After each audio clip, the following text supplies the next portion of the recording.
Feel ইসলাম তথা ইসলামের চিকিৎসা ব্যবস্থা, ইসলামের চিকিৎসা ব্যবস্থা সম্পর্কিত একটি সংক্ষিপ্ত ও তথ্যবহুল আলোচনা করার চেষ্টা করব ইনশাআল্লাহ তাআলা। আমরা যারা দুনিয়াতে প্রেরিত হয়েছি বা দুনিয়াতে এসেছি,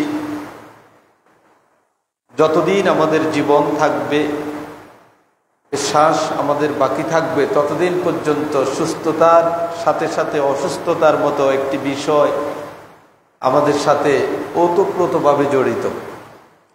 প্রত্যেক মানুষ আমরা জীবনে সুস্থ থাকতে চাই।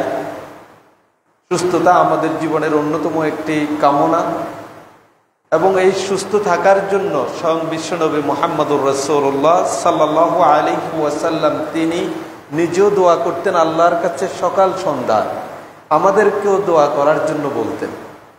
রাসূলুল্লাহ সাল্লাল্লাহু আলাইহি ওয়াসাল্লাম ওই ব্যক্তির জন্য দুনিয়ার সবটুকু সুসংবাদ দিয়েছেন যেই লোকটা মান আসবাহা মিনকুম আমিনান ফি সিরবিহি ওয়া মুআফান ফি জাসাদিহি ইনদাহু কুতু ইয়াউমিহি, যেই লোক সকালে উপনীত হয়, সকাল ভোর করে, সকালবেলা হয় এমত অবস্থায় যে পরিবার নিরাপদে আছে, শারীরিক সুস্থতার সাথে, ওই ব্যক্তির কাছে ওই দিনের খাদ্য সামগ্রীও মজুদ আছে, তাহলে সে মনে করতে পারে ফাকান্নামা হিজাত লাহু দুনিয়া, পুরা দুনিয়াটা আল্লাহ তাআলা তাকে দিয়ে দিয়েছেন। সুবহানাল্লাহি বিহামদিহি। যে ব্যক্তি সকালবেলা উপনীত হয় যে তার পরিবার নিরাপদে আছে, নিজে সুস্থ আছেন এবং ওই দিনের খাবার আছে শুধুমাত্র, ওই ব্যক্তি মনে করতে পারে দুনিয়াটা তাকে দিয়ে দেয়া হয়েছে। সুবহানাল্লাহি বিহামদিহি। সুস্থতা কত বড় নিয়ামত! যে ব্যক্তি অসুস্থ তাকে জিজ্ঞেস করলে আমরা তার সর্বোত্তম উত্তর খুঁজে পাব। অথবা আমরা যখন অসুস্থ হই তখন আমরা অনুভব করতে পারি যখন সুস্থ ছিলাম সেই সময়টুকুর সাথে অসুস্থতার সময়টুকু কেমন যাচ্ছে। সেজন্য রাসূলুল্লাহ সাল্লাল্লাহু আলাইহি ওয়াসাল্লাম তিনি বলতেন সালুল্লাহাল আফওয়া ওয়াল আফিয়া, তোমরা আল্লাহর কাছে ক্ষমা প্রার্থনা করো, ক্ষমা চাও এবং সুস্থতা কামনা করো। একদিকে বললেন তোমরা ক্ষমা চাও আত্মিক সুস্থতার জন্য, আপনি ক্ষমা চাইলে আল্লাহ তাআলার পক্ষ থেকে ক্ষমা পেলে আমাদের আত্মার পরিশুদ্ধি হবে। সাথে বললেন ওয়াল আফিয়া, তার মানে তোমাদের দৈহিক সুস্থতাও আল্লাহর কাছে তোমরা চাও। ফা ইন্না আহাদান লাম ইউতা বা'দাল ইয়াকিন খায়রাম মিনাল আফিয়া, তোমাদের কোনো মানুষকে, কোনো ব্যক্তিকে দেয়া হয় নাই এই জীবনের পরে, ঈমান গ্রহণের পরে সবচেয়ে উত্তম সর্বোৎকৃষ্ট বস্তু যেটা দেয়া হয়েছে সুস্থতা নামক বিষয় দিয়ে। সুবহানাল্লাহ। তার মানে একজন মানুষ ঈমান গ্রহণের পরে সবচেয়ে উত্তম যে বিষয়টা আল্লাহ রাব্বুল আলামিনের পক্ষ থেকে অর্জন করেন সেটা হলো সুস্থতা। সেই সুস্থতার জন্য নবী মুহাম্মদুর রাসূলুল্লাহ সাল্লাল্লাহু আলাইহি ওয়াসাল্লাম সকাল সন্ধ্যায় তিনি দোয়া করতেন। আমাদেরও উচিত সেই দোয়াগুলি নিয়মিত ফজরের সালাতের পরে, সন্ধ্যায় উপনীত হলে দোয়াগুলি পাঠ করে নবী মুহাম্মদুর রাসূলুল্লাহ সাল্লাল্লাহু আলাইহি ওয়াসাল্লামের সুন্নাহর আলোকে বাস্তবায়ন করা। তিনি বলতেন আল্লাহুম্মা ইন্নী আসআলুকাল আফিয়াতা ফিদ দুনিয়া ওয়াল আখিরাহ, হে আল্লাহ আমি আপনার কাছে চাই, কামনা করি দুনিয়া এবং আখিরাতের সুস্থতা। দুনিয়ার সুস্থতা, নিরাপত্তা, ঠিক অনুরূপভাবে আখিরাতেও আমার নিরাপত্তার আমি কামনা করছি আপনার কাছে। আল্লাহুম্মা ইন্নী আসআলুকাল আফওয়া ওয়াল আফিয়াতা ফি দীনি ওয়া দুনিয়ায়া ওয়া আহলি ওয়া মালি, হে আল্লাহ আমি আপনার কাছে কামনা করছি ক্ষমা এবং আমার দ্বীনি বিষয়ে, আমার দুনিয়াবি বিষয়ে, আমার পরিবার, আমার সম্পদ, সর্ব অবস্থায় আমি নিরাপত্তা আপনার কাছে চাই। আমি যাতে কোনো বিপদে না পড়ি, আমার শারীরিকভাবে যেমন অসুস্থতা বোধ না হয়, আমার সম্পদ যাতে নিরাপদে থাকে, পরিবার পরিজন যাতে সুস্থ থাকে, কোনো বিপদ মুসিবত যাতে তাদেরকে পেয়ে না বসে, সেইটাই আপনার কাছে আমি চাই। আর কি বলতেন, আল্লাহুম্মাস্তুর আওরাতি, হে আল্লাহ আমার পাপগুলি অপরাধগুলিকে আপনি গোপন করে রাখুন। ওয়া আমিন রাওয়াতি, এবং আমার যত ভয় ভীতি আছে, ভয়ের বিষয় আছে, সবগুলি আপনি নিরাপত্তা দিয়ে ডেকে দেন, নিরাপদ করে দেন। আমার ভয়, আমার ভীতি আমার মধ্যে আপনি রাখবেন না, এটাকে দূর করে নিরাপত্তা দিয়ে আমাকে আবৃত করে নেন। আর কি বলতেন, আল্লাহুম্মা হফাজনি মিন বাইনি ইয়াদাই, হে আল্লাহ আপনার কাছে আমি হেফাজত কামনা করছি, আপনি আমাকে হেফাজত করুন আমার সামনের দিক থেকে, ওয়ামিন খালফি আমার পিছনের দিক থেকে, ওয়া আন ইয়ামিনি আমার ডান দিক থেকে, ওয়া আন খালফি আমার, ওয়া আন শিমালি আমার বাম দিক থেকে, ওয়ামিন ফাওকি আমার উপর থেকে। সুবহানাল্লাহি বিহামদি। রাসূলুল্লাহ সাল্লাল্লাহু আলাইহি ওয়াসাল্লাম আল্লাহর কাছে হেফাজত চাচ্ছেন, আল্লাহ যাতে বিশ্বনবী মুহাম্মদুর রাসূলুল্লাহ সাল্লাল্লাহু আলাইহি ওয়াসাল্লামকে হেফাজত করেন তার সামনের, পিছনের, ডান বাম উপর। সর্বশেষ কি বললেন, ওয়া আউযু বিআযমাতিকা আন ইগতালা মিন তাহতি, আমি যাতে জমিনে ভূমিধসের শিকার না হই, জমিনে যাতে ডেবে না যাই, সেটার জন্য আপনার মর্যাদার কাছেও আমি আশ্রয় চাই। সম্মানিত দিনী ভাইয়েরা, এই অংশটুকু থেকে আমরা বুঝতে পারলাম একজন মানুষ সুস্থ থাকবে এবং রবের কাছে সুস্থতা কামনা করবে, এটা নবী মুহাম্মদুর রাসূলুল্লাহ সাল্লাল্লাহু আলাইহি ওয়াসাল্লামের শিখানো সুন্নাহ। তথাপিও আমাদের মনে রাখা উচিত, এই চলার পথে, এই ছোট্ট জীবনে সুস্থতার সাথে সাথে অসুস্থ হব আমরা, এটা আমাদের তাকদিরে যার যেভাবে লিপিবদ্ধ করা আছে, পরীক্ষাকরণের লক্ষ্যে এটা মুখোমুখি আমাদেরকে হতে হবে। প্রত্যেক ব্যক্তি তার জীবনে দুঃখ কষ্টের সাথে সাথে রোগ ব্যাধিও তাকে পেয়ে বসে, আর এই রোগ ব্যাধির মাধ্যমে আল্লাহ তাআলা তাকে পরীক্ষা করতে চান। এটা প্রত্যেক ইমানদার এবং যারা কাফের, মুসলিম নন মুসলিম যারা আছে, সকলের জীবনেই এরকম বিপদ আপদ রোগ ব্যাধি এসে থাকে।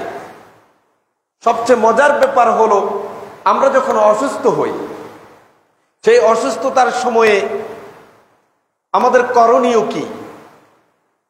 সুস্থতার যেমনিভাবে আমাদের জীবনে অত্যন্ত গুরুত্বপূর্ণ একটা কামনীয় বিষয়, যেটা আমরা প্রত্যাশা করতে পারি, এত কিছু প্রত্যাশার পরেও আমাদের জীবনে কখনো না কখনো অসুস্থতা পেয়ে বসবে। সেক্ষেত্রে ইসলামের নির্দেশনাটা আমাদের প্রতি কি রয়েছে, আজকের এই আলোচনায় সে প্রসঙ্গটুকু তুলে ধরার চেষ্টা করবো ইনশাআল্লাহ তাআলা। সম্মানিত দিনী ভাইরা, আপনারা জানেন অসুস্থতা দু ধরনের হতে পারে। একটা হচ্ছে আত্মিক অসুস্থতা, আপনার অন্তরের রোগে আক্রান্ত হয়েছেন।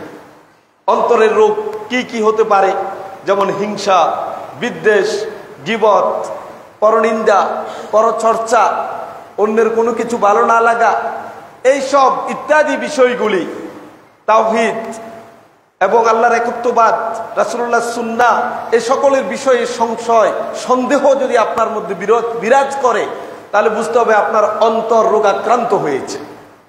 তাহলে আত্মিক এই রোগ বা অন্তরের এই ব্যাধির ক্ষেত্রে আপনার চিকিৎসাটা একরকম হবে, আবার দৈহিক যেই অসুস্থতা বোধ আমরা করছি, সেটার জন্য আরেক ধরনের চিকিৎসার মুখোমুখি আপনাকে হওয়া লাগবে।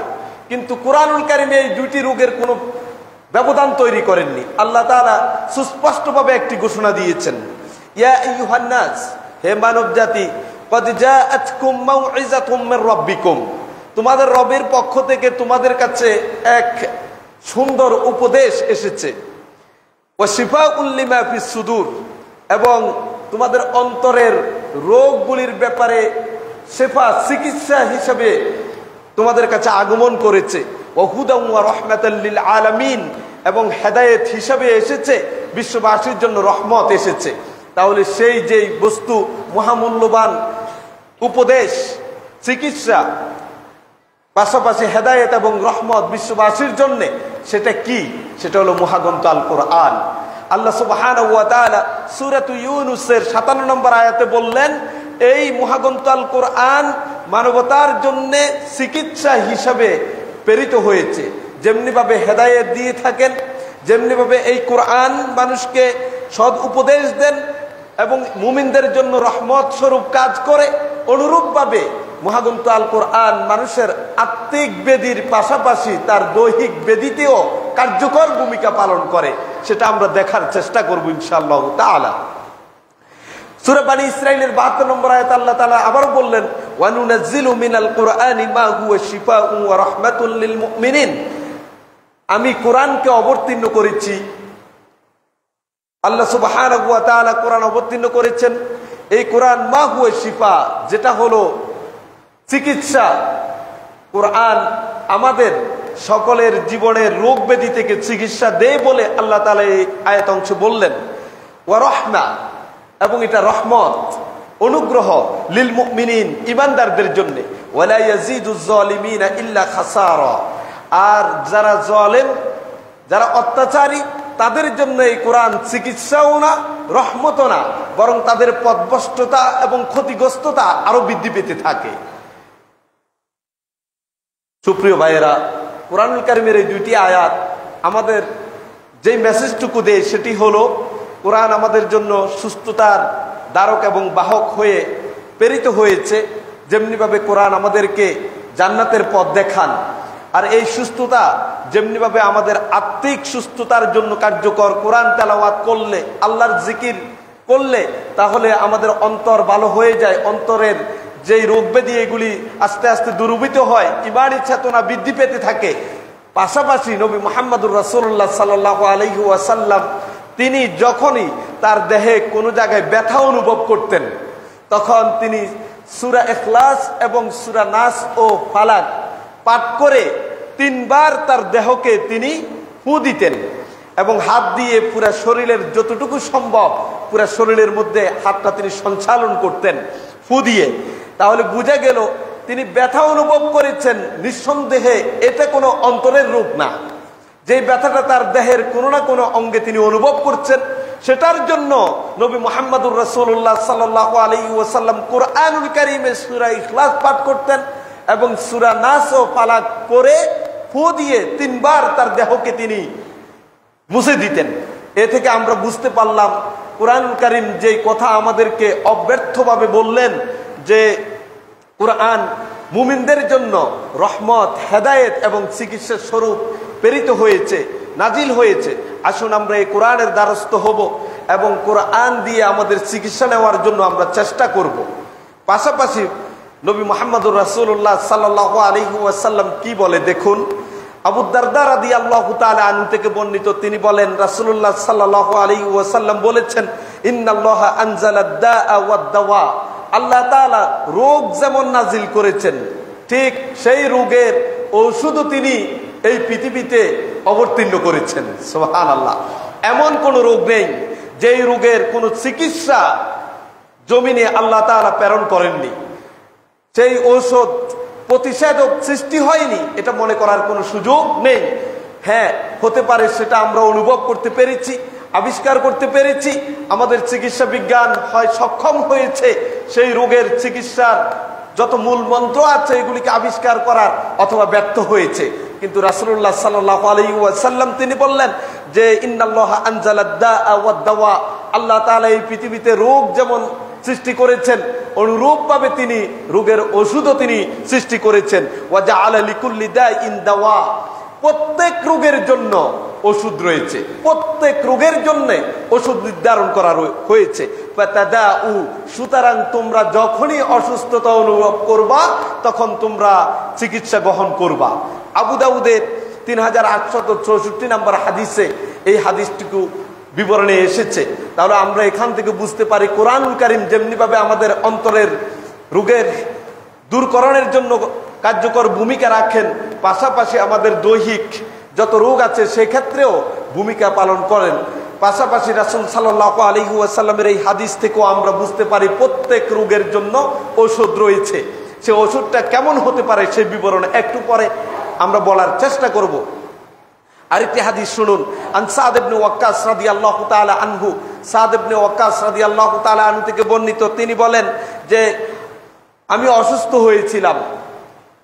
অসুস্থ হওয়ার পরে আতানি রাসূলুল্লাহ সাল্লাল্লাহু আলাইহি ওয়াসাল্লাম, রাসূলুল্লাহ সাল্লাল্লাহু আলাইহি ওয়াসাল্লাম আমার নিকটে আসলেন ইয়াউদুনি, আমাকে সেবা শুশ্রূষা করার জন্য, আমাকে দেখতে রাসূল আমার বাড়িতে আসলেন।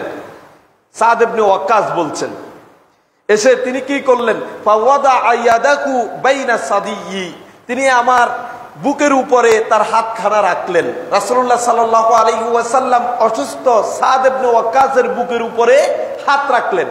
সাদ ইবনে ওয়াক্কাস তিনি বললেন, হাত্তা ওয়াজাদতু বারদাহা ফি ফুআদি, হাত রাখার সাথে সাথে আমার হৃদয়ে, হার্টের মধ্যে এক শীতলতা অনুভব করলাম।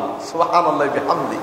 রাসূলুল্লাহ সাল্লাল্লাহু আলাইহি ওয়াসাল্লাম তাকে বলল, ইন্নাকা রাজুলুন মাফউদ, হে সাদ, তুমি যেই রোগে আক্রান্ত হয়েছ সেই রোগটা হলো হার্টের রোগ, হৃদরোগে আক্রান্ত হয়েছে তুমি। তাহলে রাসূলুল্লাহ সাল্লাল্লাহু আলাইহি ওয়াসাল্লাম সাদ ইবনে ওয়াক্কাসের যে বুকের মধ্যে হাত দেওয়ার কারণে তিনি শীতলতা অনুভব করলেন, বিপরীতে রাসূল বলে দিলেন তোমার রোগটা হলো হৃদরোগ। তাহলে করণীয় কি?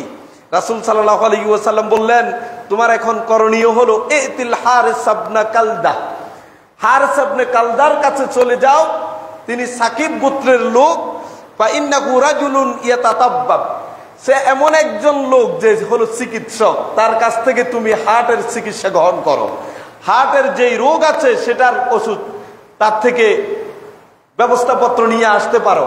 তাহলে এই হাদিস থেকে আমরা বুঝতে পারলাম কুরআনুল কারীমের এবং রাসূলুল্লাহ সাল্লাল্লাহু আলাইহি ওয়াসাল্লামের সুন্নাহর প্রমাণিত যে সকল দোয়া আছে, সেই দোয়া পাঠ করে আপনি ফু দেওয়ার মাধ্যমে যেমন চিকিৎসা নিতে পারেন, পাশাপাশি আপনার বৈষয়িক যে চিকিৎসার ব্যবস্থাপনা আছে সেটাও আপনি গ্রহণ করতে পারেন। রাসূল সাল্লাল্লাহু আলাইহি ওয়াসাল্লাম সেই কথাই সাদ ইবনে ওয়াক্কাসকে বললেন, তুমি ওই চিকিৎসকের কাছে চলে যাও যার নাম হলো হারিস ইবনে কালদা, তিনি হৃদরোগে বিশেষজ্ঞ। প্রিয় ভাইয়েরা, হাদিসটি বিবরণে এসেছে আবু দাউদের 3869 নাম্বার হাদিসে।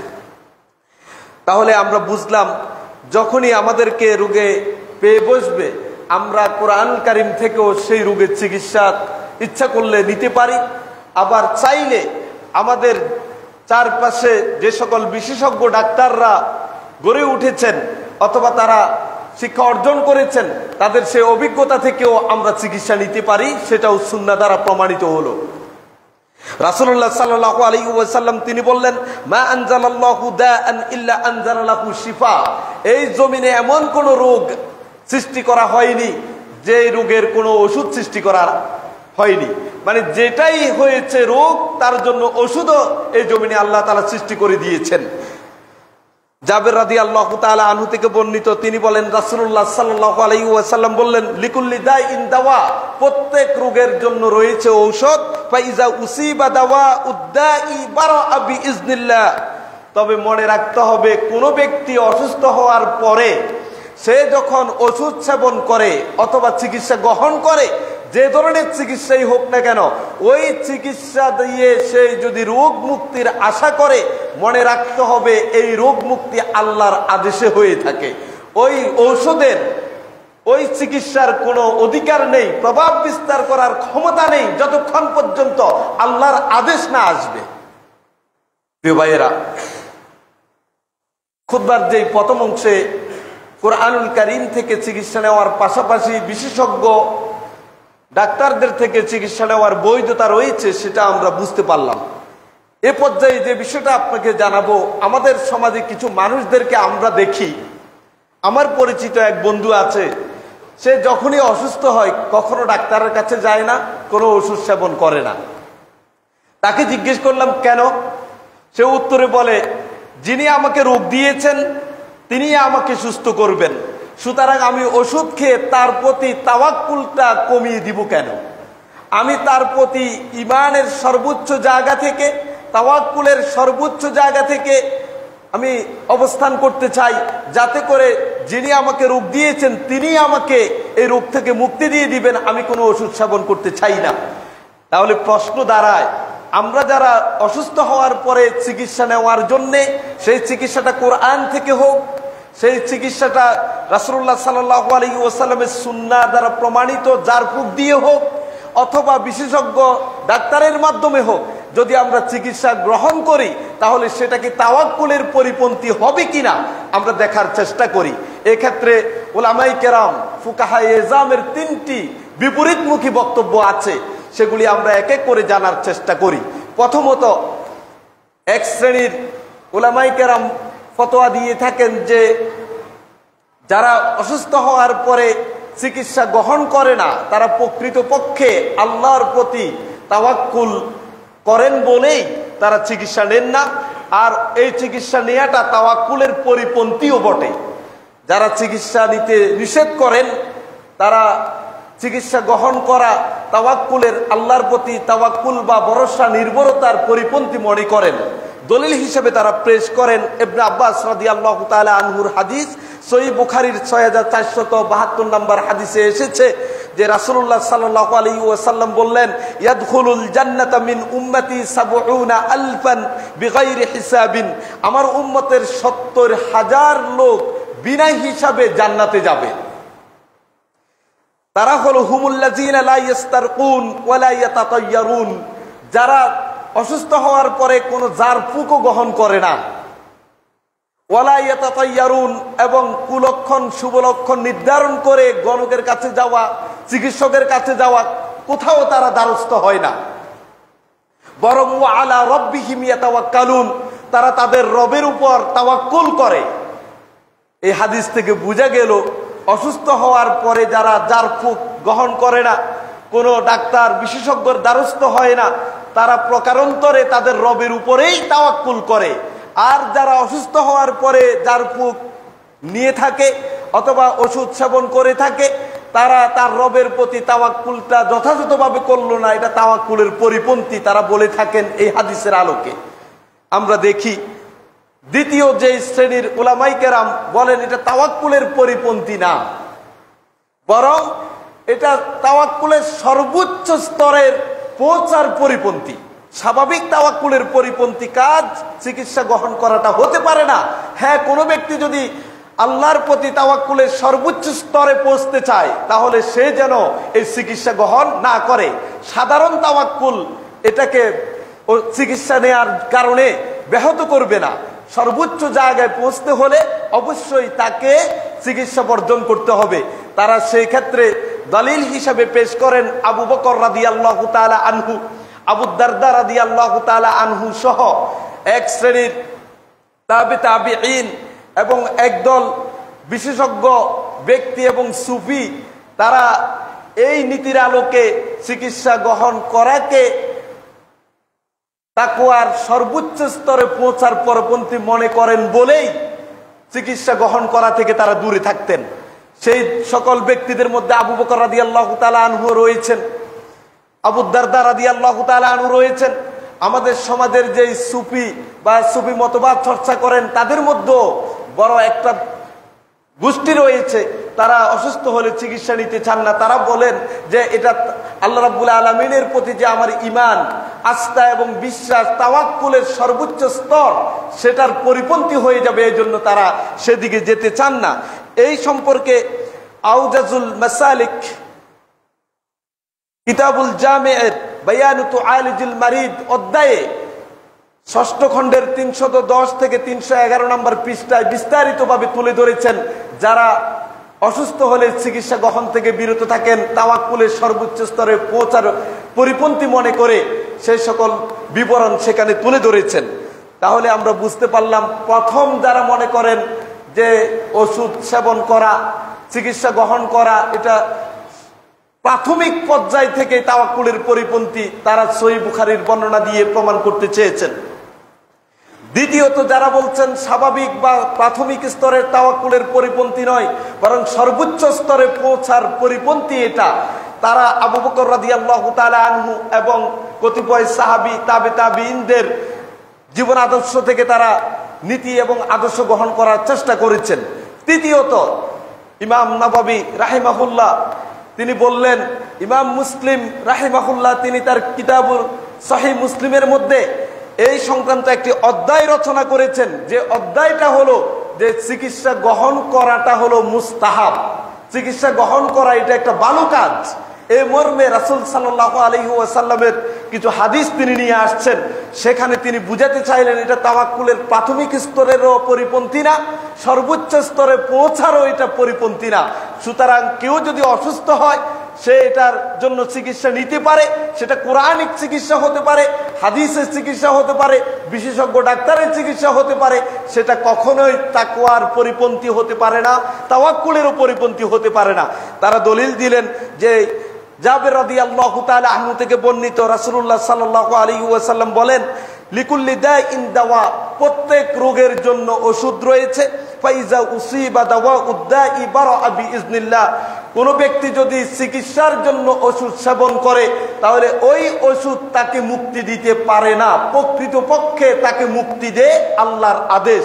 ওই ওষুধের প্রতি আদেশ করেন আল্লাহ তাআলা, তখন ওষুধ ব্যক্তির মধ্যে প্রভাব এবং ক্রিয়াশীল হতে থাকে। তাহলে প্রকারান্তরে বোঝা গেল তাওয়াক্কুলটা আল্লাহর উপরেই থাকে, তাওয়াক্কুল পরিপন্থী হয় না। কারণ ওষুধ আমি সেবন করার মানেই এই ওষুধ আমাকে সুস্থ করে দিবে, এটা আমরা মনে করি না। এই ওষুধের কোনো কর্ম বা ক্রিয়া করার সুযোগ নেই যতক্ষণ পর্যন্ত আল্লাহ রাব্বুল আলামিনের পক্ষ থেকে সে আদিষ্ট না হয়। সুতরাং এই নীতি এবং আদর্শের আলোকে আমরা বলতে পারি ওষুধ সেবন করে চিকিৎসা গ্রহণটা তাওয়াক্কুলের পরিপন্থী নয়, বরং ওষুধ সেবন করে আল্লাহর উপরেই তাওয়াক্কুল করলাম যে তিনি যাতে ওষুধের প্রতি আদেশ করেন আর যার ফলে আমি সুস্থ হয়ে যাই। কারণ আমরা অনেককেই তো দেখি যে চিকিৎসা নেওয়ার পরেও সুস্থ হচ্ছে না, তার মানে ওই ওষুধের প্রতি আল্লাহর আদেশ নেই। প্রিয় ভাইয়েরা, তাহলে পরস্পর বিপরীতমুখী যে তিনটি বক্তব্য আপনার কাছে তুলে ধরলাম, ওষুধ সেবন বা চিকিৎসা গ্রহণ তাওয়াক্কুলের পরিপন্থী কিনা, এই তিনটি মতামতের ফলাফল হলো জমহুর তথা অধিকাংশ উলামায়ে কেরাম তাদের যেই মতামত ব্যক্ত করেছেন, ওষুধ সেবন করা, চিকিৎসা গ্রহণ করা, অসুস্থ হলে পরে চিকিৎসার জন্য ডাক্তারের শরণাপন্ন হওয়া, বিশেষজ্ঞ ব্যক্তিদের কাছে যাওয়া, এটা কখনোই তাওয়াক্কুলের পরিপন্থী নয়, না প্রাথমিক স্তরের তাওয়াক্কুলের পরিপন্থী, না সর্বোচ্চ স্তরের তাওয়াক্কুলের পরিপন্থী, বরং এটা একটি সুন্নাত সম্মত রাসূলুল্লাহ সাল্লাল্লাহু আলাইহি ওয়াসাল্লামের পক্ষ থেকে পাওয়া একটা আদর্শ এবং নীতি। প্রিয় ভাইয়েরা, চলুন এ পর্যায়ে আপনাকে আরেকটি বিষয় জানানোর চেষ্টা করি, সেটা হলো আত-তাদাউবি বিল হারাম। আমরা যেই চিকিৎসা গ্রহণ করি সেই চিকিৎসা হারাম বস্তু দিয়ে চিকিৎসা নেওয়া যাবে কিনা, এই ফতোয়াটা আমরা অনেক জায়গায় মুখোমুখি হই। আমি আপনাদেরকে আজকে বিস্তারিতভাবে জানান দেওয়ার চেষ্টা করব। হারাম বলতে ধরুন মদ যেমন হারাম, মদের ব্যাপারে আল্লাহ তাআলা কোরআনে বললেন কি যে এর মধ্যে কিছু উপকারও আছে, উপকার আছে। আপনি যদি বলেন যে মদ পান করলে আমার এই রোগটা সুস্থ হয়, আমি এই রোগ থেকে মুক্তি পাই, যেমনটা রাসূলুল্লাহ সাল্লাল্লাহু আলাইহি ওয়াসাল্লামের জামানায় এক সাহাবী রাসূলের কাছে এসে এই কথাই বললেন। হাদিসটা শুনুন। আন আলকামা ইবনে ওয়াইল আন আবিহি, আলকামা ইবনে ওয়াইল রাদিয়াল্লাহু তাআলা আনহু থেকে বর্ণিত, তিনি তার পিতা থেকে বর্ণনা করেছেন। তার পিতা উল্লেখ করছেন যে এক লোক নবী সাল্লাল্লাহু আলাইহি ওয়াসাল্লামকে জিজ্ঞাসা করলেন যে ইয়া রাসূলুল্লাহ, মদের ব্যাপারে আপনার দৃষ্টিভঙ্গি কি? মদ দিয়ে কি আমি চিকিৎসা নিতে পারবো কিনা, মানে এটা তো হারাম বস্তু, এটা দিয়ে আমি আমার রোগ মুক্তির জন্য সেবন করার সুযোগ আছে কিনা? রাসূলুল্লাহ সাল্লাল্লাহু আলাইহি ওয়াসাল্লাম ফানাহাহু, তাকে নিষেধ করলেন, না এটা তুমি ব্যবহার করতে পারবা না, এটা হারাম। সুম্মা সাআলাহু, আবারও তাকে জিজ্ঞেস করলো, ইয়া রাসূলুল্লাহ, কেন এটা খেলে তো আমার অমুক রোগটা ভালো হয়, এটা উপশম হয়, আপনি একটু অনুমতি দিলে অসুবিধা কি, আমি তো সুস্থতা বোধ করি। ফানাহাহু, কোনা তিনি নিষেধ করলেন, তুমি এই হারাম দিয়ে চিকিৎসা নিতে পারবা না।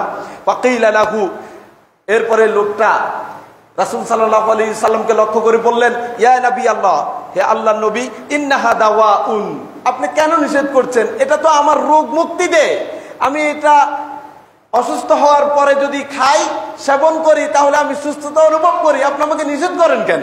রাসূল সাল্লাল্লাহু আলাইহি ওয়াসাল্লাম বললেন, লা, কখনো না, ওয়ালাকিন্নাহা দাউন, এটা তোমার ওষুধ হতে পারে না, বরং এই মদ তোমার হচ্ছে রোগ, এটা নিজেই একটা রোগ, ব্যাধি, তাহলে এটা তোমাকে সুস্থ করে কেমনে? কি বুঝা গেল? হারাম বস্তু দিয়ে আপনি চিকিৎসা নিতে পারবেন না, এই হাদিস এটাই প্রমাণ করলো। চলুন আবু দারদা রাদিয়াল্লাহু তাআলা আনহু থেকে বর্ণিত, তিনি বলেন রাসূলুল্লাহ সাল্লাল্লাহু আলাইহি ওয়াসাল্লাম বলেছেন, ইন্নাল্লাহা আনজালাদ দাউ ওয়াদ দাওয়া, আল্লাহ তাআলা এই জমিনে রোগ যেমন সৃষ্টি করেছেন, সেই রোগের প্রতিষেধকও তিনি সৃষ্টি করে দিয়েছেন। এমন কোন রোগ নাই যে রোগের প্রতিষেধক, চিকিৎসার জন্য ওষুধ তিনি সৃষ্টি করে দেননি। লিকুল্লি দাইন দাওয়া, প্রত্যেক রোগের জন্য ওষুধ রয়েছে। ফাতাদাউ, সুতরাং তোমরা ওষুধ গ্রহণ করো। রাসূল সাল্লাল্লাহু আলাইহি সাল্লাম বললেন, তোমরা ওষুধ গ্রহণ করো, তবে ওয়ালা তাদাউ বিল হারাম, হারাম দিয়ে চিকিৎসা গ্রহণ করো না। আগের হাদিস, সাহাবী সুজা রাসূল সাল্লাল্লাহু আলাইহি সাল্লামকে জিজ্ঞেস করলেন, ইয়া রাসূলুল্লাহ, মদ খাওয়ার অনুমতি দেন, মদ খেলে আমি এই রোগ থেকে মুক্তি পাই, আপনি আমাকে নিষেধ করেন কেন?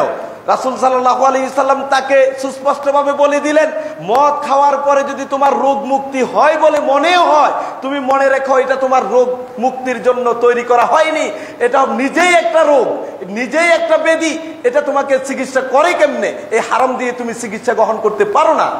তাহলে বোঝা গেল হারাম বস্তু দিয়ে চিকিৎসা গ্রহণ করা বৈধ না। এই দুটি হাদিস আমাকে এই কথাটুকুই প্রমাণ করে দেয়।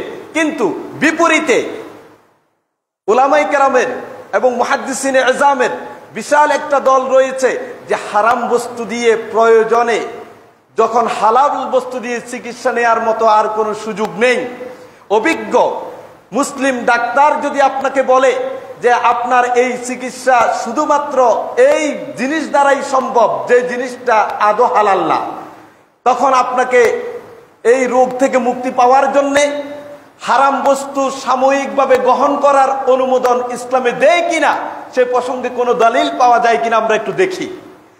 চলুন, আনাস ইবনে মালিক রাদিয়াল্লাহু তাআলা আনহু থেকে বর্ণিত, তিনি বলেন, আন্না নাসান মিন উরাইনা, উরাইনা গোত্রের কিছু লোক রাসূল সাল্লাল্লাহু আলাইহি ওয়াসাল্লামের কাছে আগমন করলেন মদিনায়। ফাজিতাউহা, মদিনায় যখন তারা আসলেন, আসার পরে মদিনার বাহির থেকে মদিনায় প্রবেশ করলেন, নতুন পরিবেশে আবহাওয়াতে আসায় তাদেরকে অসুস্থতায় পেয়ে বসেছে, জ্বরে আক্রমণ করেছে। তাদের আবহাওয়াটা তাদের সাথে সামঞ্জস্যপূর্ণ না হওয়ায় তারা অসুস্থ হয়ে পড়লেন, দুর্বল হয়ে গেলেন। তখন ওই উরাইনা গোত্রের লোকগুলিকে রাসূল সাল্লাল্লাহু আলাইহি ওয়াসাল্লাম বললেন, হে মদিনায় আগমনকারী উরাইনা গোত্রের লোকেরা, শুনে রাখো, ইন শি'তুম আন তাখরুজু ইলা ইবিলিস সাদাকা, যদি তোমরা চাও তাহলে ওই কুবা মসজিদের কাছে, মসজিদে কুবার কাছে, মদিনা থেকে প্রায় 10 কিলোমিটার দূরে, সেখানে যে কুবা মসজিদ আছে তার পাশেই একটা উটের কি আছে, উট রাখার উট থাকে আর কি, সেখানে উটের, আমরা এটাকে কি বলি, যেখানে এগুলিকে লালন পালন করে, সেখানে উট আছে, তোমরা সেই উটের জায়গায় চলে যাও, গিয়ে তাদের ফাসারিবু, তোমরা সেখানে গিয়ে, ফাতাসরাবু, তোমরা সেখানে গিয়ে উটের পান করো, ফাতাসরাবু মিন আলবানিহা ওয়া আবওয়ালিহা, দুধ এবং উটের পেশাব পান করো। মদিনায় আগমন করছে উরাইনা গোত্রের লোকেরা, মদিনার বাহির থেকে আসার কারণে তাদেরকে জ্বরে আক্রমণ করেছে, দুর্বল হয়ে গেছে, সেই পরিবেশের সাথে তারা চলতে পারছেন না। তখন রাসূল সাল্লাল্লাহু আলাইহি সাল্লাম তাদেরকে বললেন, তোমরা যদি চাও তাহলে মদিনা থেকে 10 কিলোমিটার প্রায় দূরে অবস্থিত মসজিদে কুবার পাশে বিশাল এক উটের চালান আছে, যেখানে উটকে রাখা হয়, সেখানে চলে যাও, গিয়ে তোমরা উটের দুধ পান করো এবং সাথে সাথে উটের পেশাবও পান করো। উটের পেশাব কি হালাল? না, হালাল না। তাহলে এই লোকেরা তখন রাসূল সাল্লাল্লাহু আলাইহি সাল্লামের কথা শুনে চলে গেলেন মসজিদে কুবার পাশে যেখানে উট রাখা আছে, সেখানে গিয়ে উটের দুধ পান করলেন এবং উটের পেশাব পান করলেন। হাদিসের পরবর্তী বিবরণে আমরা দেখতে পাই যে এই উটের দুধ এবং পেশাব পান করার কারণে লোকগুলি সুস্থ হয়ে গেল। সুবহানাল্লাহি বিহামদি। এ থেকে একদল মুহাদ্দিসিনে কেরাম, ফুকাহায়ে ইজাম, তারা প্রমাণ করে, যদি আপনি বাধ্য হন, হালাল বস্তুতে চিকিৎসা আপনার দ্বারা সম্ভব না হয়, অভিজ্ঞ ডাক্তার যদি আপনাকে বলে যে আপনার এই রোগের চিকিৎসার জন্য এই পরিমাণ হারাম বস্তু থেকে চিকিৎসা নেওয়া লাগবে, কোন হালাল বস্তুর চিকিৎসা দিয়ে আপনার এই রোগ থেকে মুক্তি পাওয়া সম্ভব না, তখন প্রয়োজনের আলোকে আপনি নিতে পারবেন যতটুকু প্রয়োজন। যেমনি ভাবে বাধ্য হলে শুকরের গোশত খাওয়া জীবন বাঁচানোর জন্য প্রয়োজন, যতটুকু জীবন বাঁচানোর জন্য প্রয়োজন ঠিক ততটুকু নেওয়া যায়। অনুরূপভাবে যদি হারাম বস্তু ছাড়া আপনার চিকিৎসা সম্ভব না হয়, তাহলে ওই পরিমাণ হারাম বস্তু গ্রহণ করা যাবে যতটুকু আপনার প্রয়োজন হয়। আশা করি বুঝতে পেরেছেন। চতুর্থত যে বিষয়টা আজকে জানাবো সেটা হলো, আমাদের দেশে অনেক ধরনের চিকিৎসা আছে যেগুলিতে অ্যালকোহল মিশ্রিত। অনেকে আমাদেরকে জিজ্ঞেস করে যে এই হোমিওপ্যাথি চিকিৎসা গ্রহণ করা কি বৈধ? আরব বিশ্বে হোমিওপ্যাথি নাই, কারণ হোমিও ওষুধের মধ্যে অ্যালকোহল মিশ্রণ করা আছে, এবং অনেক অ্যালোপ্যাথিক ওষুধের মধ্যেও অ্যালকোহল মিশ্রণ আছে। তাহলে সেই অ্যালকোহল মিশ্রিত ওষুধ সেবন করা কি বৈধ হবে?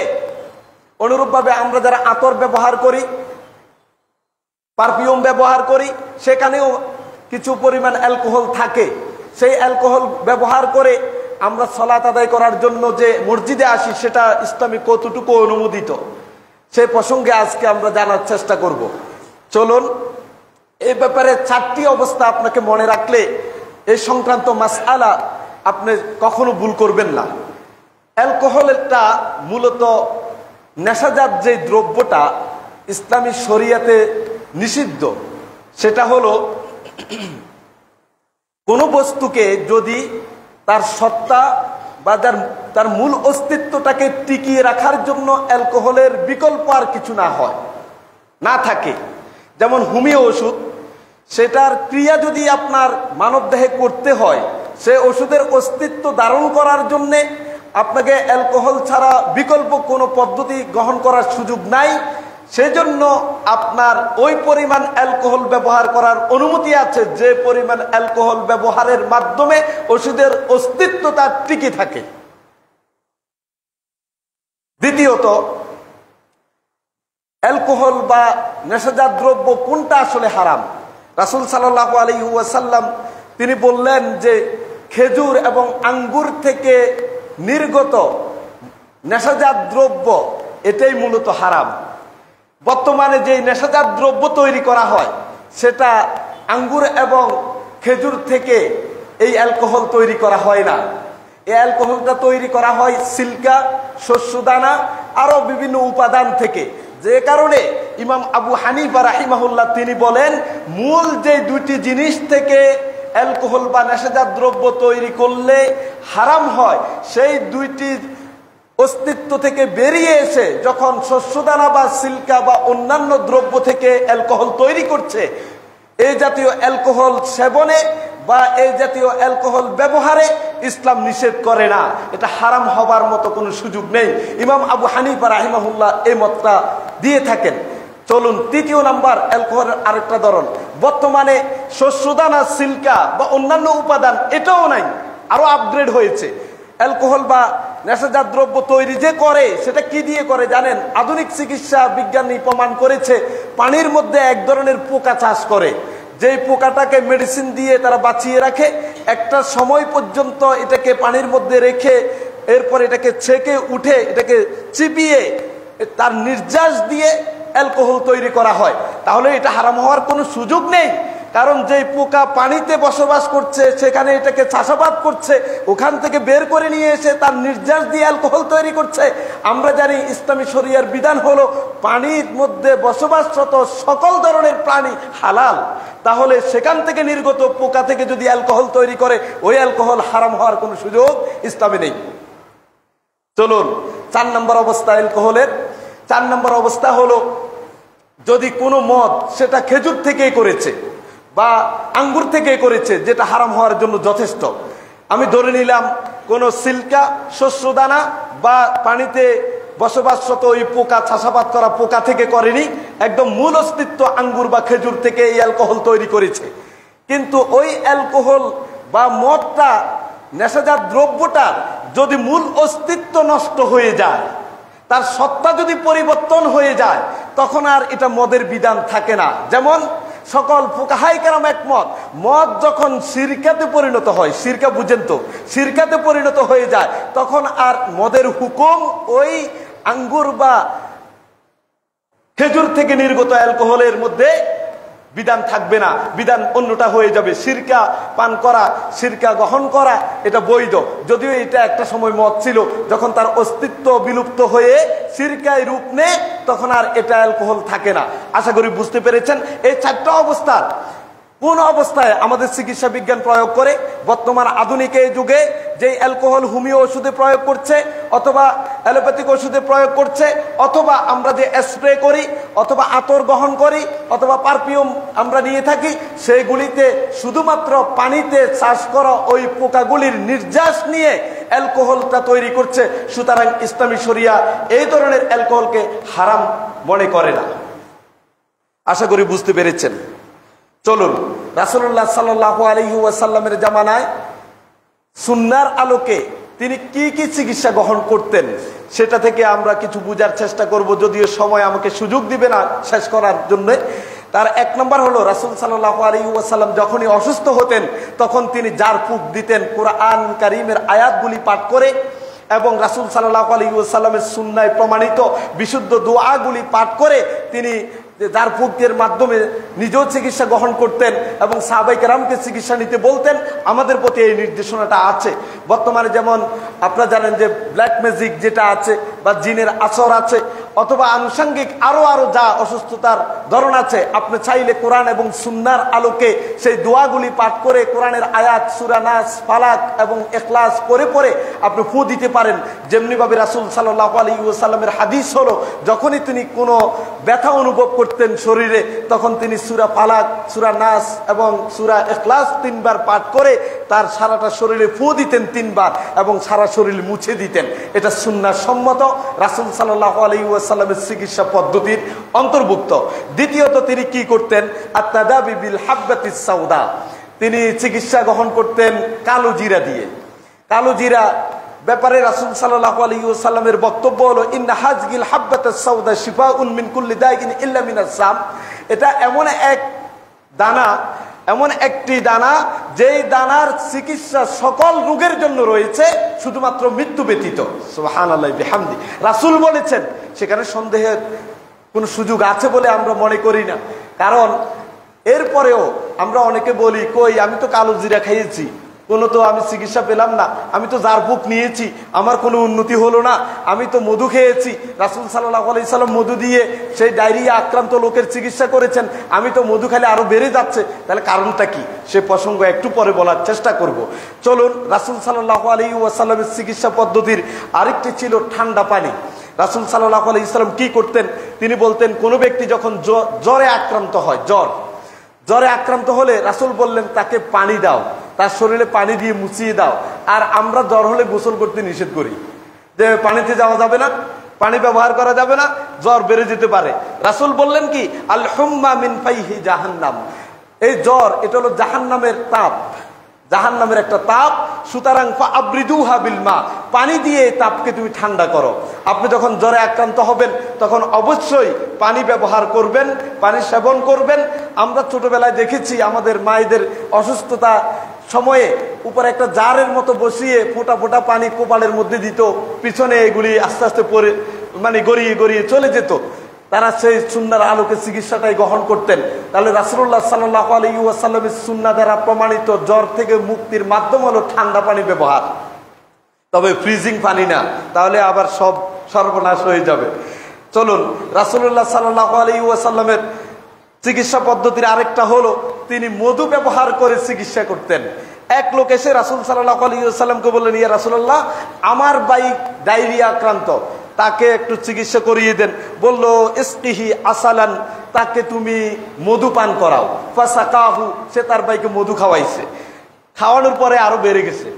সে রাসূল সাল্লাল্লাহু আলাইহি সাল্লামের কাছে আসলেন, এসে বললেন, ইয়া রাসূলুল্লাহ, ইন্নী সাকাইতু ফালাম ইয়াজিদহু ইল্লা ইসতিতলাকান, আপনি বললেন মধু খাওয়াতে, আমি খাওয়ালাম, বরং ডায়রিয়া তো আগে যা ছিল এখন আরো কয়েক গুণ বেড়ে গেছে। আগে যদি 5 বার যাইতো, এখন তো আর কোনো সময় নাই, শুধু যেতে আছে। বলল, যাও আবার খাওয়াও। এভাবে 3 বার রাসূল সাল্লাল্লাহু আলাইহি সাল্লামের কাছে আসলেন, প্রত্যেকবারে বললেন মধু খাওয়াও, আর এদিকে ডায়রিয়া বাড়তেছে। প্রত্যেকবার বললেন মধু খাওয়া, ডায়রিয়া বাড়ে। 3 বার যাওয়ার পরে ৪র্থবারে যখন আসলো, রাসূল সাল্লাল্লাহু আলাইহি সাল্লাম বলল, আবারও মধু খাওয়াও। ৪র্থবার বললেন মধু খাওয়াও, ডায়রিয়া ভালো হয়ে যাবে। তখন লোকটা গেল, যাওয়ার পরে আবারও খাওয়াইছে, বেড়ে গেছে। রাসূল সাল্লাল্লাহু আলাইহি সাল্লাম বলল, শোনো, সাদাকাল্লাহ ওয়া কাযাবা বাতনা আখিক, আল্লাহ সত্য বলেছেন যে মধুর মধ্যে চিকিৎসা আছে, তাহলে এটা ভুল হওয়ার কথা না, মিথ্যা হওয়ার কথা না, বরং তোমার ভাইয়ের পেটে মিথ্যা কথা বলছে। কি বুঝলেন? বললো সাদাকা আল্লাহ। আল্লাহ তাআলা কুরআনুল কারীমে বললেন মধু সেবন করলে সুস্থতা পাওয়া যায়। শুনুন, সূরা নাহলের ৬৮ এবং ৬৯ নম্বর আয়াতে আল্লাহ তাআলা কি বলেন? ওয়া আওহা রাব্বুক ইলান নাহলি, যে আপনার রব মৌমাছির কাছে ওহী করেছেন, প্রত্যাদেশ করেছেন যে আনিত্তাখিজি মিনাল জিবালি বুয়ুতা ওয়া মিনাশ শাজারি ওয়া মিম্মা ইয়ারুসুন। আল্লাহ তাআলা মৌমাছিকে আদেশ করেছেন, ওহী নাজিল করে বললেন, মৌমাছি তোমরা পাহাড় পর্বত, ঘর বাড়ি এবং গাছপালাতে তোমরা কি করো? বাসা বাড়ি তৈরি করো। কাদের? মৌমাছি নিজের জন্য। আল্লাহ তাআলা বললেন, তাহলে বুঝা গেল আমাদের বাড়ি ঘরে ছাদের কোনায়, ঘরের কোনায় যে মৌমাছি বাসা বানায়, এটা আল্লাহর আদেশ ছিল তাদের প্রতি, এই জন্যই তারা বানায়। আল্লাহ তাআলা মৌমাছিকে বললেন, তোমরা পাহাড় পর্বতে, গাছের ডালপালায়, ঘরের কোনায়, ঘরে বসবাস যেখানে মানুষ করে সেখানে তোমরা তোমাদের ঘর বাড়িগুলি বানাতে থাকো, তোমাদের বাসা তৈরি করো। আর কি করো? সুম্মা কুলি মিন কুল্লি সামারাত, যত ফল ফলাদি আছে, ফল মূল আছে, ওই ফল এবং ফুলের মধ্য থেকে তোমরা তোমাদের খাবার আহরণ করো।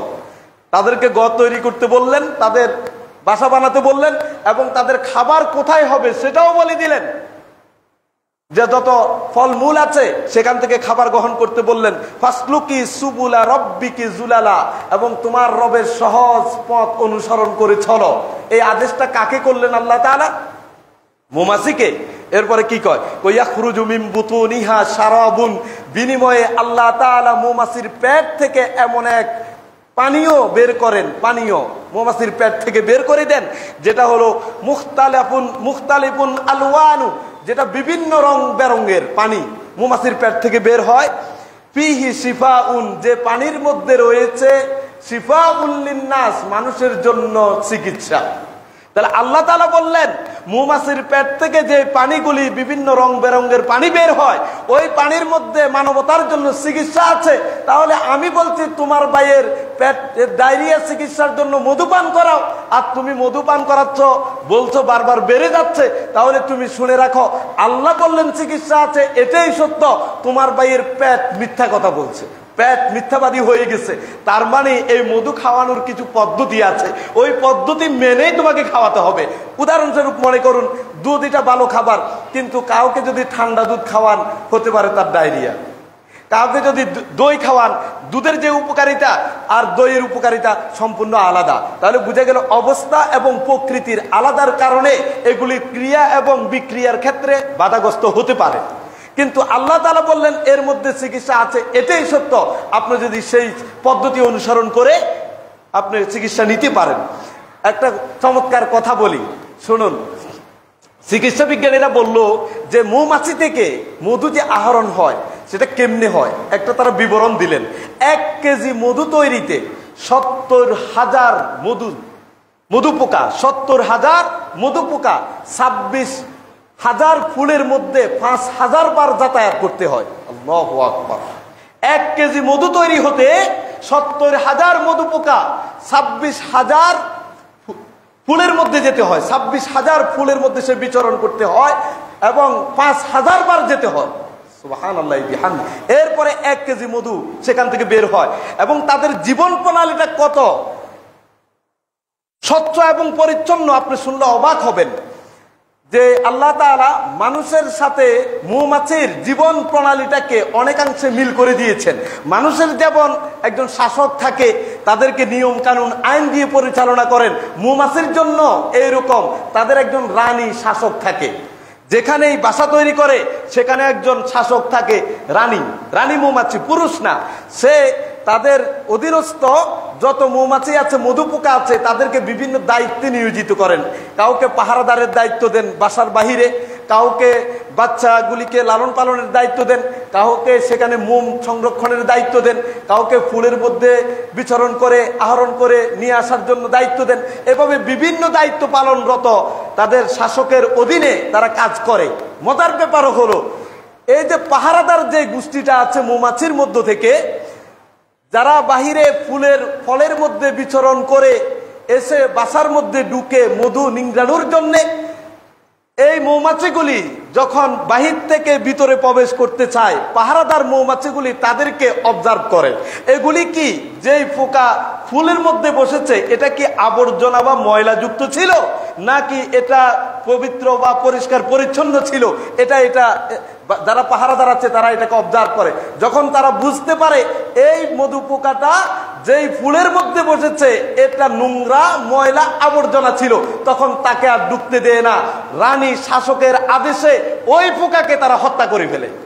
আল্লাহ তাআলা কেমন করে মধুটাকে মানবতার জন্য চিকিৎসা তুল্য করেছেন, কত স্বচ্ছ পিওর হতে পারে একবার চিন্তা করে দেখুন। সেটা দিয়ে যদি আপনি চিকিৎসা গ্রহণ করেন, তাহলে রাসূলুল্লাহ সাল্লাল্লাহু আলাইহি সাল্লামের সুন্নাহর আলোকে আপনি সুস্থ হবেনই, এটাই সত্য। চলুন এরপরে চলে আত-তাদাবি বিল কামাআতি মিনাল মান্নি। এই ছত্রাক চিনেন কিনা, ব্যাঙের ছাতা। রাসূল সাল্লাল্লাহু আলাইহি সাল্লাম ব্যাঙের ছাতা দিয়ে, ব্যাঙের ছাতা আমরা যে আমাদের রাস্তাঘাটে বা যেখানে স্যাঁতস্যাঁতে জায়গা আছে, বর্তমানে যেটাকে আমরা মাশরুম বলছি, এইগুলি দিয়ে কিন্তু চিকিৎসা করতেন রাসূল সাল্লাল্লাহু আলাইহি সাল্লাম। সে জামানা তো আর মাশরুম চাষ হতো না। এই ব্যাঙের ছাতার পানি এটাকে মানে নিংড়িয়ে এটাকে একদম পিষে পানি বের করে সেটা যদি আপনি চোখের মধ্যে লাগান, চোখের যে কোনো রোগ থেকে আপনি মুক্তি পেয়ে যাবেন। আবু হুরায়রা রাদিয়াল্লাহু তাআলা আনহু তিনি বললেন, আমার একটা দাসী ছিল, যে দাসী রাতকানা। আমি তখন ব্যাঙের ছাতা এটাকে নিয়ে এসে এটাকে পিষলাম, তার পানি বের করে আমার ওই দাসীর চোখের মধ্যে প্রতি রাতে দিতাম। আলহামদুলিল্লাহ, আল্লাহ রাব্বুল আলামিনের যেই রহমতে আমার ওই দাসী সুস্থ হয়ে যায়। সুবহানাল্লাহি বিহামদি। তাহলে আপনি এত ডাক্তার সব রক্ত দূরাচ্ছেন কেন? আপনার হাতের কাছে থাকা সুন্নাহসম্মত এই চিকিৎসাগুলি গ্রহণ করুন। শুধু তাই না, রাসূল সাল্লাল্লাহু আলাইহি সাল্লাম কি বলে দেখুন, আল কামাতু মিনাল মান্নি। কয় যে এই ব্যাঙের ছাতাটা হলো বনি ইসরাইলদেরকে যে আল্লাহ তাআলা আকাশ থেকে খাবার দিতেন, মান্না এবং সালোয়া, ব্যাঙের ছাতাটা ওই মান্নারই একটা অংশ। আল্লাহু আকবার। মাশরুম, সেটা দিয়ে আপনি চোখের চিকিৎসা নিতে পারেন। এবং রাসূল সাল্লাল্লাহু আলাইহি ওয়াসাল্লাম তিনি বললেন যে ওয়ামা হুয়া শিফাউল লিল আইন, এই ব্যাঙের ছাতা বা ছত্রাক এটা মানুষের চোখের রোগের জন্য চিকিৎসা। চলুন আর কি দিয়ে, আত-তাদাবি বিল কুহুল, যেই সুরমা লাগিয়ে আপনি চিকিৎসা গ্রহণ করতে পারবেন। রাসূল সাল্লাল্লাহু আলাইহি ওয়াসাল্লামের একটা সুরমাদানি ছিল, সেটা তিনি প্রতিদিন রাতে সুরমাদানি ব্যবহার করে তারপর ঘুমাতে যেতেন। তাহলে আমরাও সুরমাদানি ব্যবহার করলে কি হবে দেখুন। রাসূল সাল্লাল্লাহু আলাইহি সাল্লাম বলছেন, ইকতাহিলু বিল উসমুদ ফাইন্নাহু ইয়াজলুল বাসার ওয়া ইউমবিতুশ শা'r। সুবহানাল্লাহ। কয় তোমরা ইসমুদ নামক যেই খনিজ পাথর, আর এটা হলো আমরা যেটাকে সুরমা বলছি, ওই পাথরটা তোমরা ব্যবহার করো, কারণ ইয়াজলুল বাসার, এটা চোখে ব্যবহার করলে চোখের দৃষ্টিশক্তি বেড়ে যায়। ওয়ায়ুমবিতু শা'r, এবং চোখের পাতার যেই চুলগুলি আছে এগুলি গজাতে থাকে। এটা রাসূল সাল্লাল্লাহু আলাইহি ওয়াসাল্লাম নিয়মিত এই চিকিৎসা গ্রহণ করতেন। আর কি করতেন তিনি করতেন আত-তাদাবি বিল আজওয়া খেজুর খেতেন। আজওয়া খেজুর এখন আমাদের চারপাশে অ্যাভেলেবেল পাওয়া যায়। রাসূল সাল্লাল্লাহু আলাইহি ওয়াসাল্লাম তিনি বলেন যে আল আজওয়াতু মিনাল জান্নাহ, আজওয়া খেজুরটা জান্নাতি একটা ফল, জান্নাত থেকে আসা একটা ফল। সুবহানাল্লাহ। আল আজওয়া মিনাল জান্নাহ ওয়া হিয়া শিফাউম মিনাস সাম। কোন ব্যক্তি যদি আজওয়া খেজুর খায় তাহলে তাকে কোনো বিষাক্ত বস্তু বা বিষাক্ত প্রাণী দংশন করলে কার কোনো ক্ষতি করতে পারবে না। রাসূল সাল্লাল্লাহু আলাইহি সাল্লামের আরেকটা হাদিস আছে আজওয়া খেজুরের ব্যাপারে, মান তাসাব্বাহা কুল্লা ইয়াউমিন সাবআ তামারাতিন আজওয়া, যে ব্যক্তি প্রত্যেক সকালে 7টি আজওয়া খেজুর খায়, 7টা আজওয়া খেজুর যে ব্যক্তি গ্রহণ করে, লাম ইয়াদুররু ফি যালিকাল ইয়াউম সুম্মুন ওয়ালা সাইরুন, ওই দিন কমপক্ষে তাকে কোনো বিষাক্ত প্রাণী দংশন করলেও তার এই বিষক্রিয়া হবে না, কেউ জাদু করলেও জাদুগ্রস্ত হবে না। আজওয়া খেজুর খাবেন 7টা, সব সুন্নাহ সম্মত চিকিৎসা। তারপরে আত-তাদাবি বিল উদুল হিন্দি, চন্দন কাঠ আমরা চিনি। রাসূল সাল্লাল্লাহু আলাইহি ওয়াসাল্লামের জামানায় ওই চন্দন কাঠ ছিল, যেটাকে বলা হয় আল উদ আল হিন্দি। এই চন্দন কাঠ দিয়ে রাসূল সাল্লাল্লাহু আলাইহি ওয়াসাল্লাম চিকিৎসা করতেন। যে এই চন্দন কাঠের কি হতো দেখেন, ফা ইন্না ফি সাবআতু আসফিয়া, 7 ধরনের চিকিৎসা রয়েছে চন্দন কাঠে। যে কোনো ধরনের ব্যথা নিরাময়ের জন্য চন্দন কাঠ ব্যবহার করতে পারেন, তার ব্যবহার বিধি আছে। যেমন আমাদের দেশে কারো ফক্স উঠলে চন্দন কাঠ গোছে পিষে এটা কিন্তু লাগিয়ে দেয়, ব্যথা কমায় এটা। এর জন্য চন্দন কাঠ হলো আপনার পাঁজরের ব্যথা হোক, নাকের ভিতরে ব্যথা হোক, অথবা যে কোনো ধরনের ব্যথায় আপনি এটার ব্যবহার বিধি আছে, ওই আলোকে ব্যবহার করলে আপনি তখন সুস্থ হবেন আশা করা যায়, যেহেতু রাসূল সাল্লাল্লাহু আলাইহি সাল্লাম বলেছেন। এরপরে হলো রাসূল সাল্লাল্লাহু আলাইহি সাল্লাম মা উ জমজম, জমজমের পানি দিয়ে চিকিৎসা নিতে বললেন। কারণ জমজমের পানি যদি কেউ পান করে, আসমানের নিচে জমিনের উপরে সবচেয়ে বরকতময় পানি হলো জমজমের পানি, এর চেয়ে উত্তম কোনো পানি হতে পারে না। রাসূল সাল্লাল্লাহু আলাইহি ওয়াসাল্লাম তিনি বললেন ওয়া শিফাউম মিনাস সুকুম, এই জমজমের পানি হলো তাবৎ সকল রোগের চিকিৎসা। তারপরে লবণ দিয়ে চিকিৎসা নিতেন রাসূল সাল্লাল্লাহু আলাইহি সাল্লাম। আজগুবি মনে হচ্ছে, তাই না, যে যেগুলি আপনাদের কাছে শোনাচ্ছি, এত বড় বড় বিশেষজ্ঞ ডাক্তাররা শত শত হাজার হাজার টাকা ফি নিয়ে প্রেসক্রিপশন লেখে, সেখানে রাসূল সাল্লাল্লাহু আলাইহি সাল্লামের যুগে তো এই বিশেষজ্ঞ ডাক্তার সর্বমহলে ছিল না। তখন কিন্তু এই সকল সুন্নাহ আলোকে চিকিৎসায় সাহাবায়ে কেরাম গ্রহণ করতেন, সুস্থ হয়েছেন। আজকে আমাদের ঈমান তাওয়াক্কুল ওই পর্যায়ে না থাকার কারণে, অথবা সেই ব্যবস্থাপনার পদ্ধতিগুলি যথাযথভাবে আমরা অনুসরণ না করার কারণে হচ্ছে না। একটা কথা বলেই শেষ করব, শুনুন। আলী রাদিয়াল্লাহু তাআলা আনহু থেকে বর্ণিত, রাসূল সাল্লাল্লাহু আলাইহি সাল্লাম বলেন যে একবার রাসূল সাল্লাল্লাহু আলাইহি সাল্লাম রাতের বেলা নামাজ পড়তেছিল। হঠাৎ যখন তিনি হাতটা জমিনে রাখলেন, সিজদায় যাবেন, তখন একটা বিচ্ছু এসে তার হাতের মধ্যে দংশন করছে। তিনি দ্রুত সালাত শেষ করলেন। শেষ করে তিনি বললেন লাআনাল্লাহুল আকরাব, আল্লাহ তাআলা ওই বিচ্ছুর উপর লানত দেখ, অভিশাপ দেখ, মানে বদদুয়া করলেন। বদদুয়া করে বললেন মা তাদাউ মুসাল্লিয়ান ওয়ালা গায়রা আও নাবিয়ান ওয়া গায়রা, যে বিচ্ছু নবীদেরকেও ছাড়ে না, নামাজীদেরকে পর্যন্ত ছাড়লো না। আমি তো নামাজ পড়তেছি, কোনো বর্ণনা আসছে আমি তো একজন নবী, আমাকেও কামড় দিতে সে কি করলো না, কার্পণ্য করলো না, সুতরাং আল্লাহ লানত করুক তার উপরে, তাকে বদদুয়া দিচ্ছেন। এরপরে কি করলেন, সুম্মা দাআ বিমিলহিন ওয়া মাইন, তিনি তার পরিবারকে বললেন এই লবণ নিয়ে আসো আর এক পেয়ালা পানি নিয়ে আসো। লবণ আর পানি দুইটাকে তিনি একসাথে করলেন। করার পরে তিনি ওই পানি যেখানে দংশন করছে এখানে এক এক করে ডালতে লাগলেন, পানি দিয়ে ছিটা দিলেন, আবার ডাললেন। রাসূল সাল্লাল্লাহু আলাইহি ওয়াসাল্লাম তিনি বলেন যে এইভাবে করার কারণে আল্লাহ তাআলা তাকে এই দংশিত জায়গাটা ব্যথা এবং বিষক্রিয়া থেকে তাকে মুক্তি দিয়ে দিলেন। সুবহানাল্লাহি বিহামদি। প্রিয় ভাইয়েরা, আসুন জাইতুনের তেল দিয়েও অনুরূপভাবে চিকিৎসা গ্রহণ করা যায়। এগুলি হলো রাসূল সাল্লাল্লাহু আলাইহি ওয়াসাল্লামের জামানা থেকে চলে আসা আল্লাহর কিছু নেক বান্দারা, অথবা যারা এই সুন্নাহর প্রতি অগাধ আস্থা এবং বিশ্বাস রাখে, এখনো এটা চলমান আমরা দেখতে পাচ্ছি। আকস্মিকভাবে আপনি দেখবেন বর্তমান সময়ে সে হারানো সুন্নাতগুলি অনেকাংশে আবার পুনর্জীবিত হচ্ছে।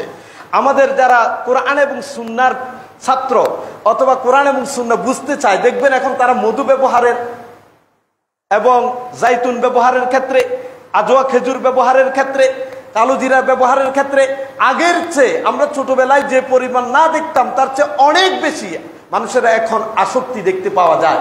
আশা করা যায় এগুলি সুন্নাহর প্রতিফলনে বটে। আল্লাহ তাআলা আমাদের প্রাত্যহিক জীবনের যত ইবাদত আছে সেই সকল ইবাদতের পাশাপাশি চিকিৎসার ক্ষেত্রেও যদি আমরা সুন্নাহর আলোকে চিকিৎসা গ্রহণ করি, তাহলে একদিকে যেমন সুস্থ হব, পাশাপাশি রাসূলুল্লাহ সুন্নাহর কারণে সওয়াবেরও অধিকারী হব। তবে এটা মনে রাখতে হবে, আমরা আপনাকে বলছি না যে বিশেষজ্ঞ ডাক্তারের কাছে গিয়ে চিকিৎসা নেওয়া হারাম, যাওয়া যাবে না, না, এটা কোশ্চিন কালেও না। আমরা শুরুতেই একটি হাদিস শুনিয়েছি, রাসূল সাল্লাল্লাহু আলাইহি ওয়াসাল্লাম তার সাহাবীকে বলল তুমি হৃদরোগে আক্রান্ত, সুতরাং ওই হারিস ইবনে কালাদা তিনি হৃদরোগের বিশেষজ্ঞ, তার কাছে চলে যাও, তার থেকে তুমি চিকিৎসা নাও। আপনি সেই চিকিৎসাও নিতে পারেন। তবে চিকিৎসা গ্রহণের ক্ষেত্রে হারাম বস্তু দিয়ে চিকিৎসা নেওয়া যাবে কিনা সে প্রসঙ্গে আপনার কাছে তুলে ধরেছি, এবং এই চিকিৎসা গ্রহণ কি তাওয়াক্কুলের পরিপন্থী কিনা সেটাও তুলে ধরেছি, এবং অ্যালকোহল মিশ্রিত যেই ওষুধগুলি আছে সেগুলি গ্রহণ করা সুযোগ আছে কিনা সে প্রসঙ্গ কথা বলার জন্য চেষ্টা করেছি। আল্লাহ তাআলা আজকের এই আলোচনা থেকে আমাদেরকে কিছু বুঝে শুনে সুন্নাহর আলোকে চিকিৎসা গ্রহণ করার তৌফিক দান করুন। সুবহানাকাল্লাহুম্মা ওয়া বিহামদিকা আশহাদু আল্লা ইলাহা ইল্লা আনতা আস্তাগফিরুকা ওয়া আতুবু ইলাইক।